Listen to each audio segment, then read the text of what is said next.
Imagine que depois de anos de solidão, de desespero, desejando finalmente encontrar sua alma gêmea para se casar, para formar uma família. Imagine que finalmente você encontra aquela que parece ser a parceira perfeita. Ela é gentil, carinhosa, vocês se divertem e ela quer algo sério com você, até pede em casamento. Mas de repente, tudo fica sombrio. Você descobre que a pessoa com quem vai se casar matou alguém cujo corpo nunca foi encontrado. A protagonista do documentário da Netflix, Devo Me Casar com um Assassino? Não precisa imaginar isso. Isso foi exatamente o que aconteceu com ela, e é a história que mudou completamente sua vida. Neste vídeo, vamos analisar o caso de Caroline, que com total honestidade compartilha o difícil processo psicológico e emocional pelo qual passou, desde o momento em que descobre o que seu noivo fez até ele acabar na prisão. Um processo cheio de dúvidas, medos, autoengano, dissonância, idealizações, idas e vindas, culpa, dissociação. E o caso de Caroline nos lembra o que tantas pessoas vivem em seus relacionamentos. Não é preciso chegar a algo tão extremo como um crime. Muitas pessoas sabem o quanto é difícil aceitar e lidar com o fato de que a pessoa que você tanto ama te trata mal, não te faz bem, é perigosa. Talvez porque nosso cérebro não quer aceitar, ele se apega a esse vínculo, e por isso é tão difícil sair dessa situação.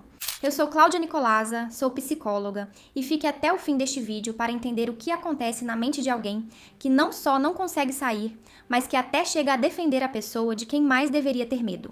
E como finalmente se consegue sair desse vínculo, como fez Caroline, que conseguiu encarar a realidade e denunciar seu noivo.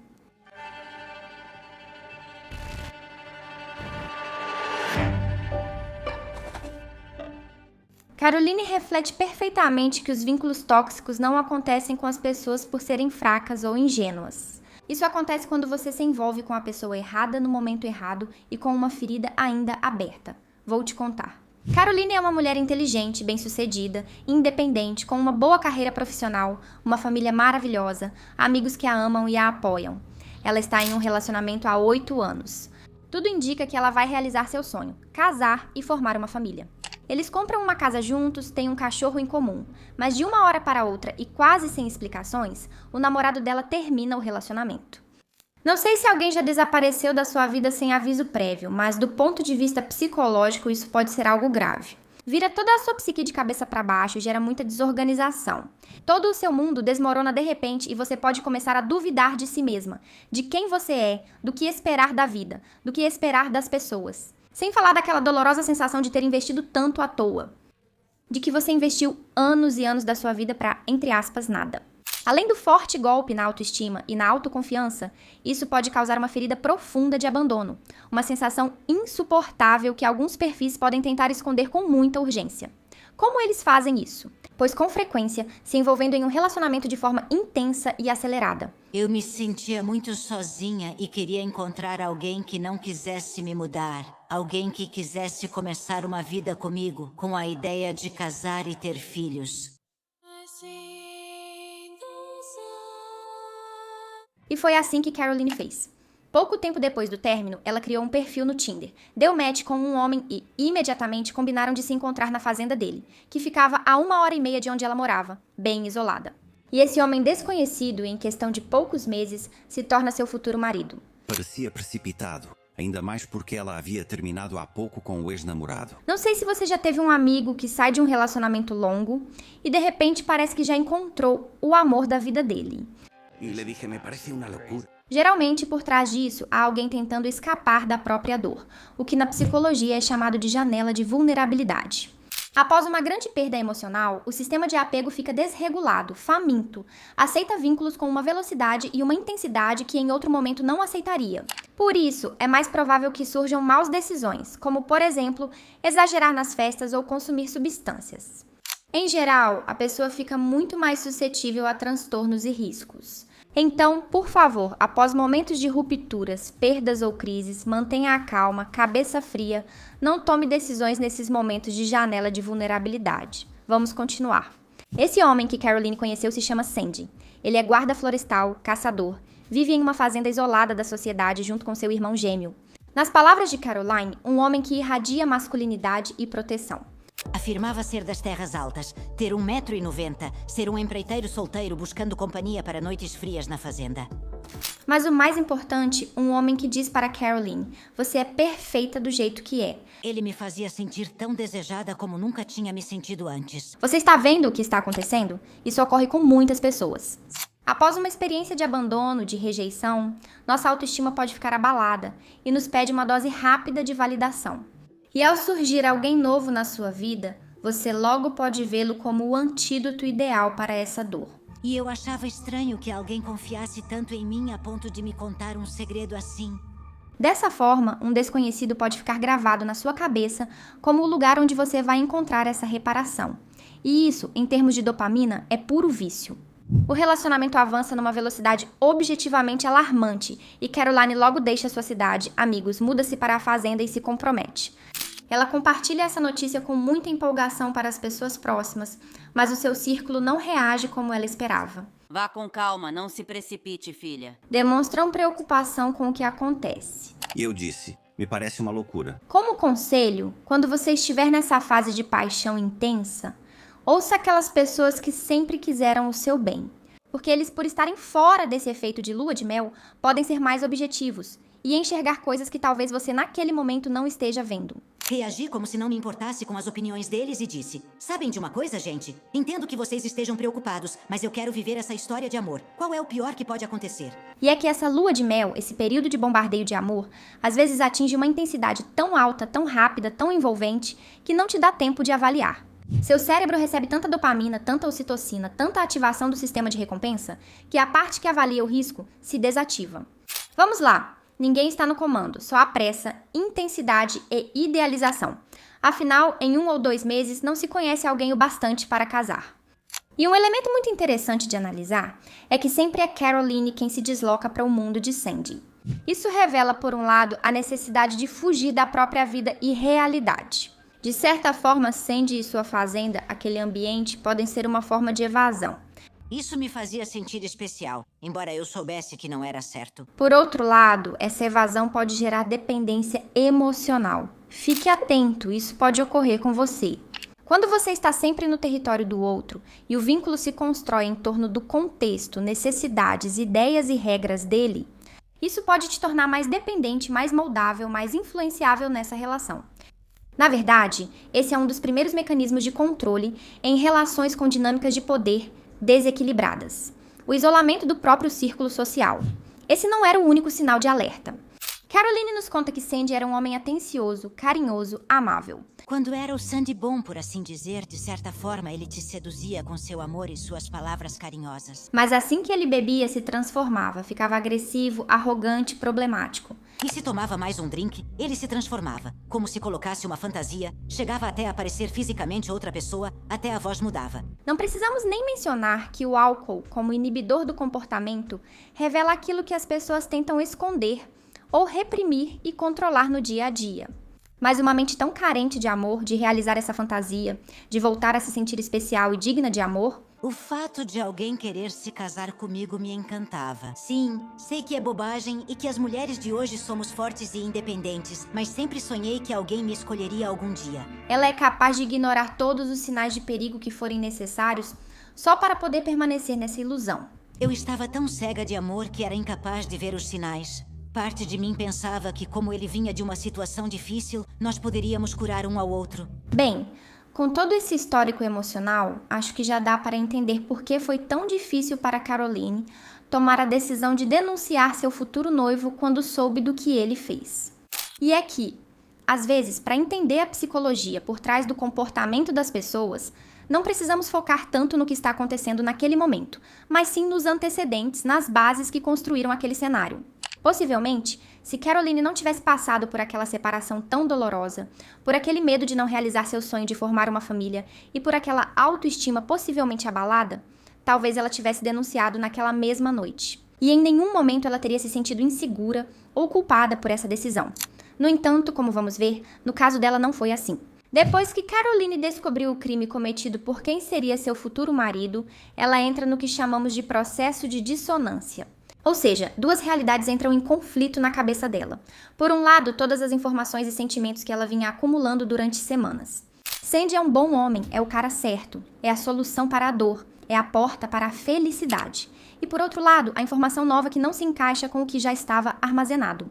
Ela tirou a vida de um homem, deixando uma família sem respostas que há anos busca desesperadamente por elas. Esse homem tinha filhos e a mesma idade que meu pai. E eles estavam procurando por ele. Tinham feito mais de um anúncio. A família dele o procurava desesperadamente.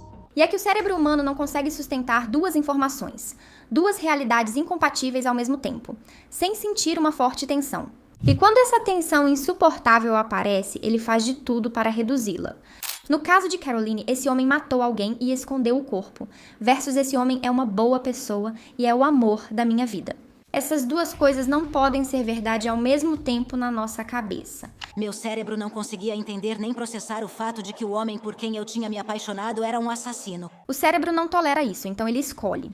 E quase sempre escolhe a opção que dói menos pra gente. Então, o que a Caroline faz? Ela reinterpreta mentalmente o crime.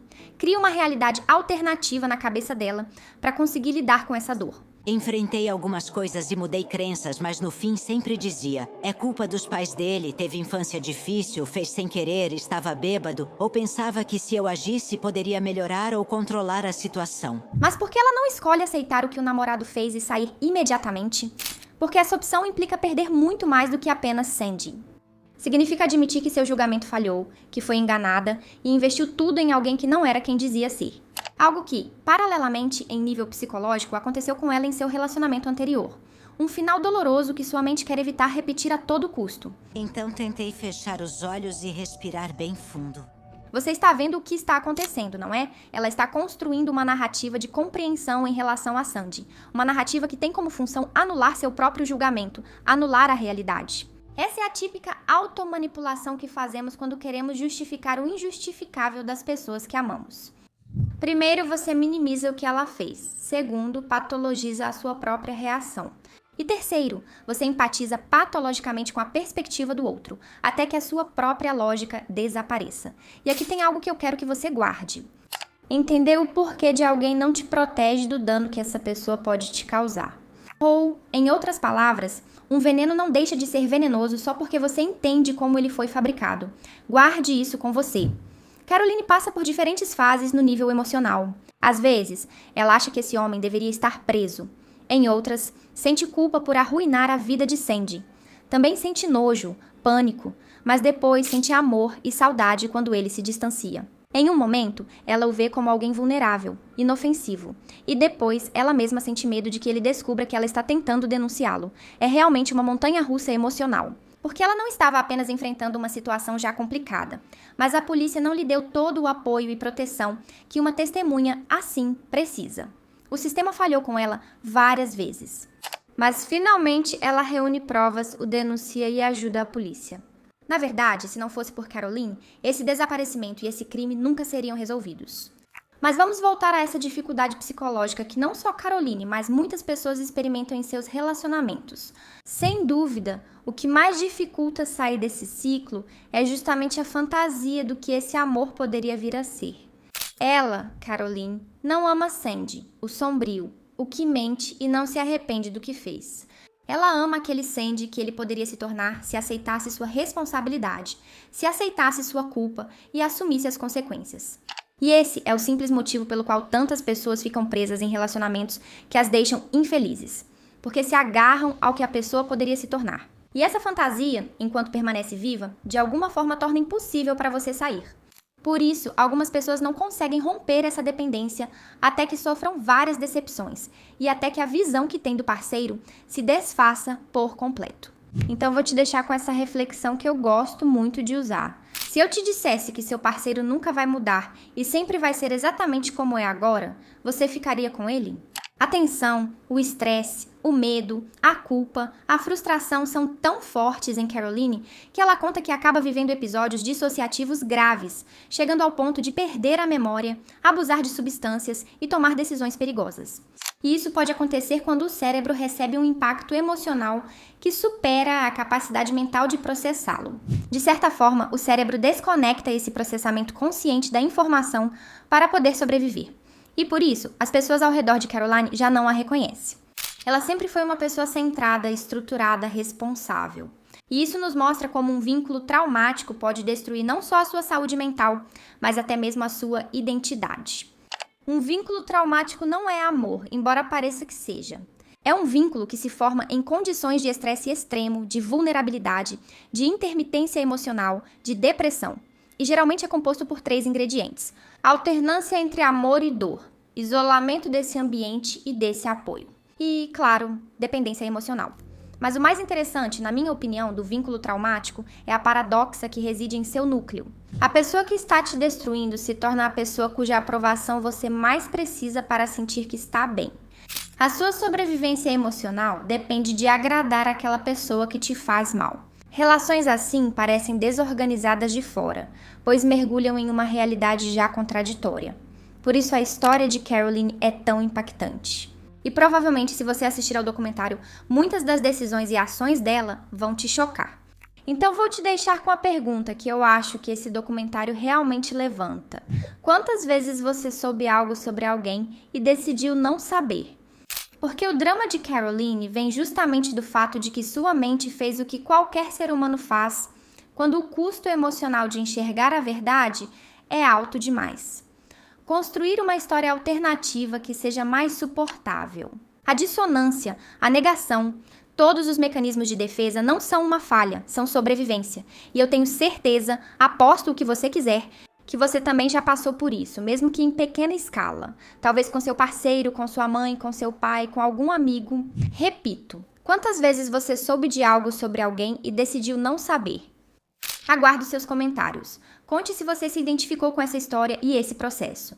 Obrigada a Caroline por mostrar esse processo psicológico tão humano com tanta franqueza e honestidade. Tchau!